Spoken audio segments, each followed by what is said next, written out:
شہزادی ٹارزن ایک دفعہ کا ذکر ہے۔ ایک ملک میں ملکہ اور بادشاہ حکومت کرتے تھے۔ بادشاہ کے ہاں 2 بیٹے تھے اور ایک بیٹی نے جنم لیا۔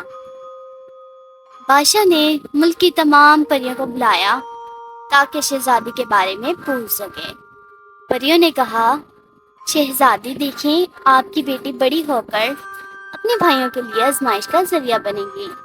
ہمارے پاس اس کے علاوہ بتانے کے لیے کچھ نہیں، معذرت چاہیں گے ہم۔ شہزادی پورے دن اس کے بارے میں سوچ سوچ کر روتی رہتی۔ ایک دن کسی نے بتایا کہ جنگل کے بیچ ایک بوڑھا آدمی رہتا ہے، آپ اس کے پاس جائیے، ہو سکتا ہے وہ آپ کی مدد کر سکے۔ یہ سننا تھا، ملکہ اور بادشاہ دونوں وہاں پر پہنچ گئے۔ وہاں پر جا کے بوڑھے آدمی نے بتایا، ہاں، اگر تم اپنی بیٹی کو کسی اونچے پھولوں والے کمرے میں رکھیں تو ہو سکتا ہے وہ آپ کے بیٹوں کے لیے آزمائش کا ذریعہ نہ بنے۔ یہ سننا تھا، بادشاہ اور ملکہ نے اپنی بیٹی کو اونچے پھولوں والے کمرے میں رکھ دیا۔ وہاں پر وہ پورے دن رہتی، کئی سال بیت گئے۔ وہ وہیں پر رہتی، اس کے بھائی وہیں اسے ملنے جاتے۔ لیکن کچھ سالوں بعد بادشاہ اور ملکہ دونوں بیمار ہو گئے۔ بیماری کی وجہ سے ان کی موت ہو گئی۔ سب اداس ہو گئے۔ ایک دن شہزادے اپنی بہن کو باغ میں لے گئے۔ شہزادی نے وہاں پر خوبصورت چیزیں دیکھی اور پوچھا، یہ کیا چیز ہے؟ شہزادوں نے کہا، یہ ایک مور ہے۔ شہزادی کو وہ بہت خوبصورت لگی۔ اس نے کہا، سنو بھائیو، میں ایک ایسے لڑکے سے شادی کروں گی جو کہ شہزادوں کا مور۔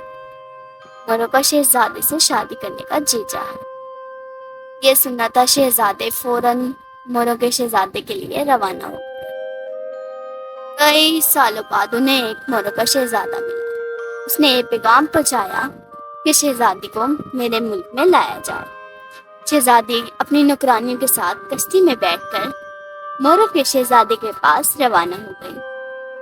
شہزادی کی نوکرانیوں نے سوچا کہ کیوں نہ کہ شہزادی کو دریا میں گرایا جائے اور شہزادی کا خوبصورت لباس اور زیورات کو خود ضبط کر لیا جائے۔ یہی ہوا۔ شہزادی کے زیورات اور لباس کو شہزادی کی ایک بدصورت نوکرانی نے پہن لیا۔ وہ پہن کر زیورات اور لباس بادشاہ کے دربار کی طرف روانہ ہو گئی۔ جب موروں کے شہزادے نے اس بدصورت لڑکی کو دیکھا تو اسے بہت غصہ آیا۔ اس نے شہزادی کے بھائیوں کو قید کروا لیا۔ شہزادی کے بھائیوں نے اس بات کا خوب یقین دلایا کہ دیکھو، یہ ہماری بہن نہیں ہے، لیکن موروں کے شہزادے نے اس بات پر کوئی توجہ نہ دی اور شہزادوں کو قید کر دیا۔ اچانک وہاں پر شہزادی ٹارزن نمودار ہوئی۔ شہزادہ یہ دیکھ کر بہت خوش ہوا۔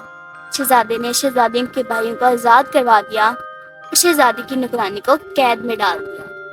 اس کے بعد اس نے شہزادی سے شادی کر لی اور شہزادی اور شہزادہ دونوں خوشی سے رہنے لگے۔